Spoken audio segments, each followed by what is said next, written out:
So Look, I that's about as far as Buddha got. So we'll just expressing that. It's what I'm hearing in that is like at least some context, if we Yes. can, if we can attempt to. yeah. It's the identity that you mentioned earlier, or the self-image, the way we know ourselves, jumping in its expansiveness, or the ego growing up, as you mentioned so beautifully, into a more mature and mature version of itself. And I know when I had a moment where it's almost like I saw myself in these different lifetimes when I was going through this awakening, and then I saw myself quite delusionally as Archangel Michael. And then all of a sudden I was the universe, and I could feel all the stars and everything. And I was like, wow. And then I contracted back, and my ego or my identity needed form. It needed something to understand myself in this world we're through. Yeah. And then I grabbed onto this, I'm this Archangel Michael. And I held that for a while and secretly had that identity until I integrated that and dropped that as well. Which I know so many people, when we look at bipolar or different awakenings, they can think they're Jesus, they can think they're Buddha, they can think they're Christ. Their psyche is dismantling itself from the old identities. They're coming into an expansive identity, and they're quickly trying to find something to understand that through meaning. Yeah, it's a habit. It's a habit. It's a habit to identify as a separate singular self. And so it will create, you are Jesus, you are God, you are Jesus, you are Mary, you are that camera stand over there, you are this. Yeah. There's nothing that you're not. And these truths that, the truth, I am God, this is the ultimate truth. But when the ego takes a hold of that, and it paints a little picture of what that is, and it uses the habit of ego or duality to separate itself, then it means I am that and you aren't. Right. That's where the lie is. Which simply triggers returning. the fears. I'm not enough, I don't belong, I'm not loved. Yeah. Because you're something and I'm not, and I'm feeling the dissonance of that, which creates separation and where But when it's understood as less and less identifiable, we could call it a body of energy. We could call it a system of experience. System of experience. I want to kind of play with this topic a little bit from a few different angles if I can, or at least attempt to, because I know when I've gone through this and I said to my family and different people coming from a different kind of understanding of God, that I'm Christ is in me, or I'm God, and it's taken really not well. Yes, let's put it that way. It's taken who do you think you are? Do you think you're better? Do you think you're God? Right. And it's like, no, it's not like that. Classic, yeah. It's not like that. It's like, no, God, no. And I find myself trying to justify and going, I don't even know how to explain this. Yeah. So I think it's worth having a chat. Okay, there's a couple of things going on there. One, there's the discernment to know who to speak to, about when, and what, and why. Okay. So the part that wants to claim itself as God is, what's left of the egoic grasping. So when the witness turns upon it and sees, oh, that's just an old habit. Yeah. That's just an old habit. Yeah. Then the God that is, which is, depending on what truth you're speaking from, we could say God is actually like a conscious evolution of its own self. And there would have to be again, my model as I came through the Christian model, and then I've come through it. So I'm thinking of different scriptures, and I remember it says you'll know them by their fruit. So I'm almost saying if I'm holding on to this idea of God, I'm holding on to this ego framework that you're discussing, but when I let go of it, almost like, what would the fruits of God look like? Yeah. Trust increased, love increased, kindness is increased, perhaps. It will leave a trail of love, or it will leave the fruit basket, as you will be obvious. You won't there's nothing in you that needs to claim yourself as God. Beautiful, because you're emanating it. It's moving through you. You just simply are what you are.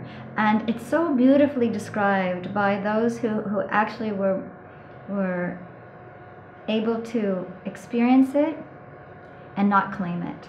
And they say, you know, everything changes. Nothing is ever the same. You become all that is, was, and ever will be. And yet nothing at all has happened. And they really just sit there. And he said, you know, Adya Shanti talks about this. And people can be walking by. And what you'll experience are there are those who cannot even look at you. There's those who sense you. They smell it. We call it in Tibetan Buddhism, we call it they smell it, you know. And they come around you, and then there are those rare few, becoming less and less rare, who say, you know something, or there's something in there that I sense is in me, and what is that? And they will come, and they will call you God. They will bow to your feet. They will give you a title.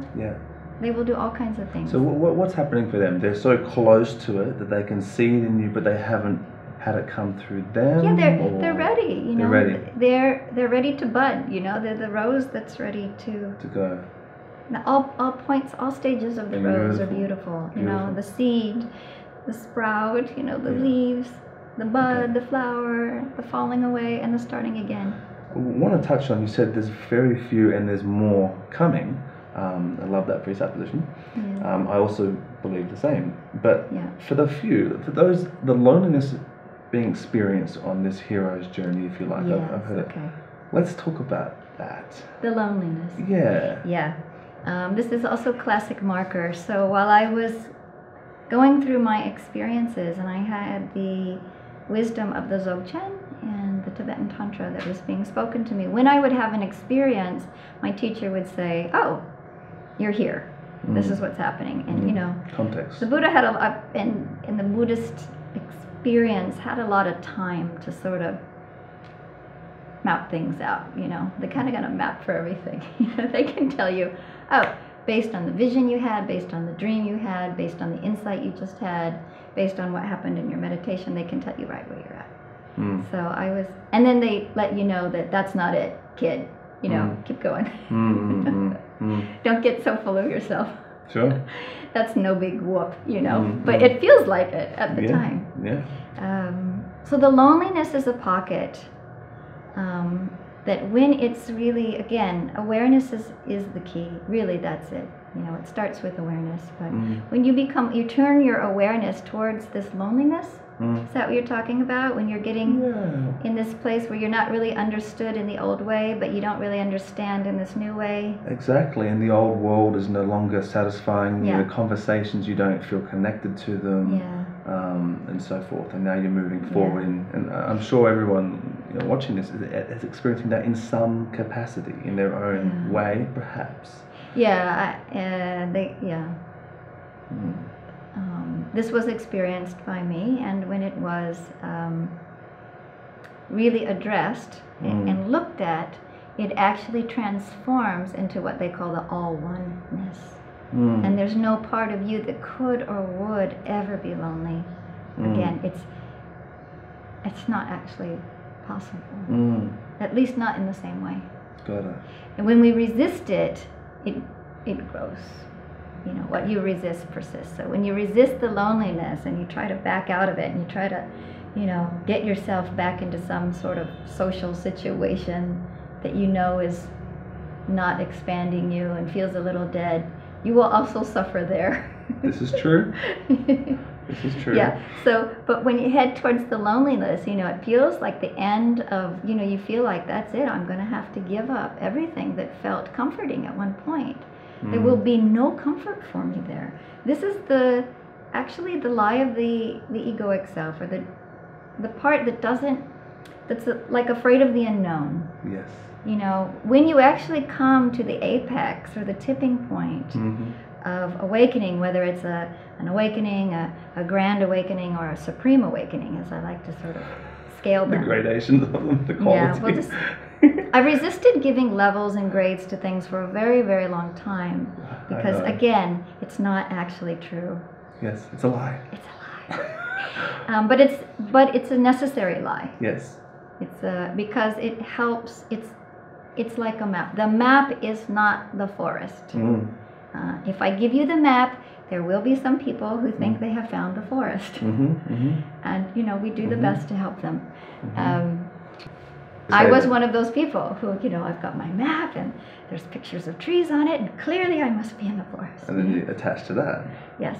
And then, you know, but it's not, you know. Something in you knows, but where's the smell, and where's the mist, and where's that good feeling, you know? It's not there. This is not it. There's something else I'm missing. So again, the gradations came out of needing to provide a map, which was given to me. So out of compassion, I am now beginning to teach the arc of awakening. The arc. Beautiful. Yeah. Beautiful. What was your question? I completely forgot. Loneliness. Does it matter? Loneliness. We're talking Loneliness, about yes. So the loneliness will be traversed. It's part of it. Oh yeah, so I remember. So the ego will tell you as you reach the apex of awakening, there are very specific lies that it tends to throw out, or threats. You know, it's not interested. Ego is designed to be interested in the safety of this thing. You know, it's designed to kind of keep you alive. It is not designed to thrive. That's not its job. Right. So it will tell you out of its own ignorance, if you go there beyond what is known, if you step into the abyss. It's not safe. We don't know what that's like. Well, first it will tell you you're going to die. Yeah. That's usually the first one it uses. Yeah. It will tell you you're going to go crazy. Yeah. That's a very common one. Yeah. Or it will tell you it's going to be boring. Yeah. There's nothing in it for you. Yeah. And that's actually sort of true. Yeah. It's not that it's boring, but there is nothing in it for the ego to go. Yeah. Further. If those things don't work and you still are ready, I'm not listening. Yeah. I recognize these old patterns. They have not served me. I'm now going to step forward. Yeah. Then it moves into the temptations. Yeah. As experienced by, I believe, the Buddha and Christ and other beings. And the temptations usually have something to do with, in modern times, what we call sex and money, or power. And it will say, wait, don't go there yet. Because in this understanding, we could have so much fun. We could make so much money. Life could be amazing. And there are some people who, you know, they want to explore that. And this is still within the realm of what I call the pleasure-pain continuum. It's the seeking of pleasure and the avoiding of pain. Sure. And it says, no, don't. You just haven't mastered this yet. I've got some information for you. Let's stay and hang out here. And this is where people tend to go into this pocket. Well, either they'll turn away from their awakening because they will believe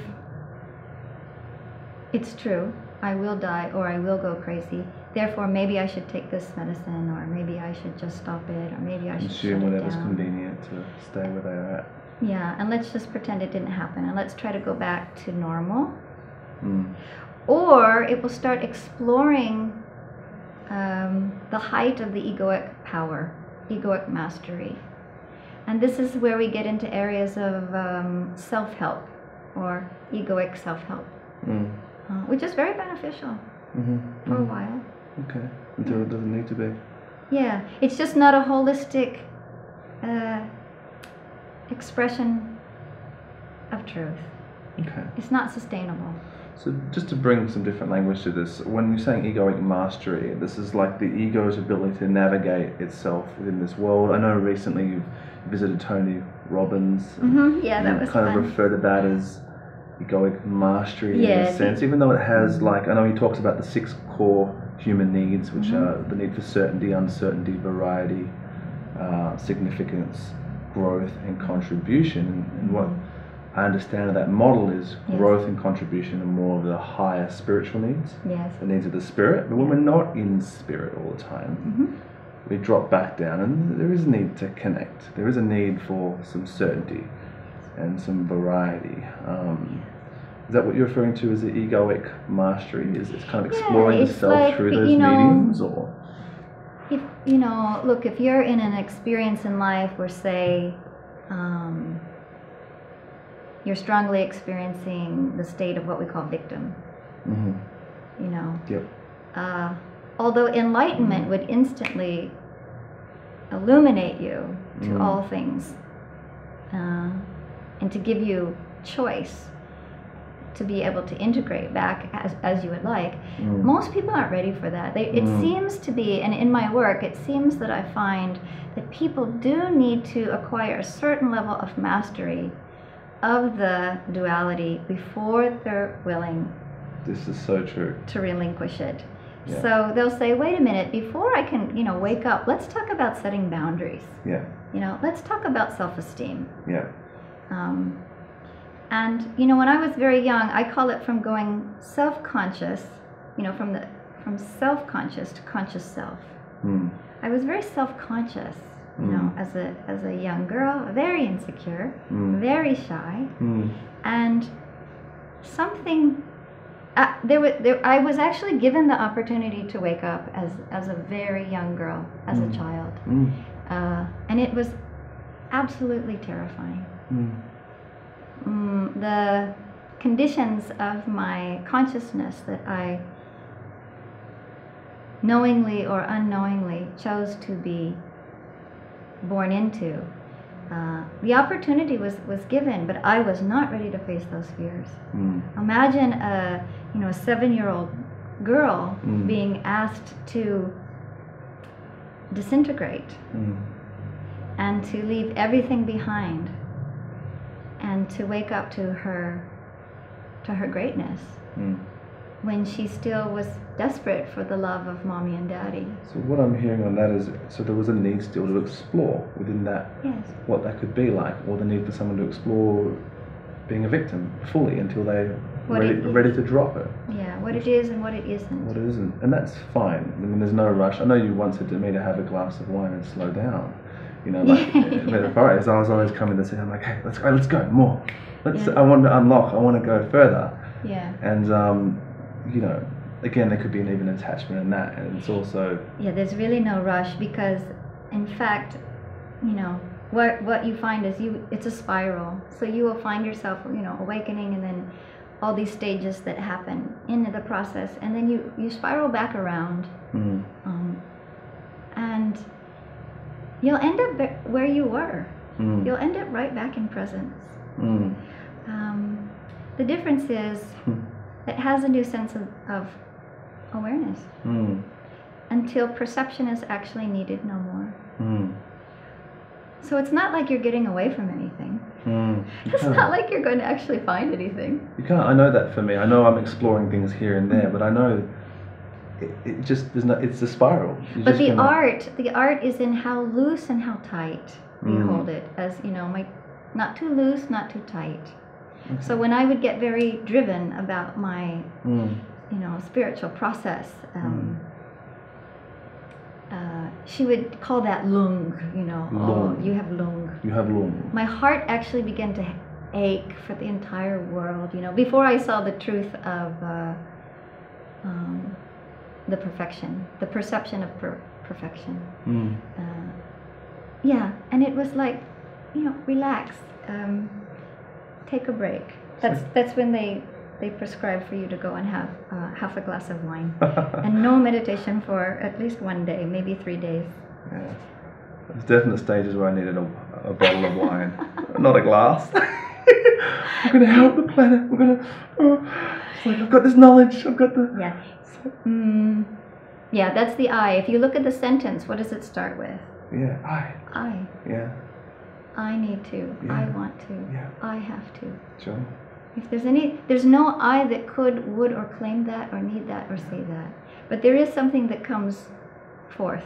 And this is one that's the flip side, passivity. I don't need to do anything. Doesn't matter. Again, so you talk about the sweet spot. So that's also the I. Don't need to do anything. Okay. Yes. Infinity doesn't speak like that, actually.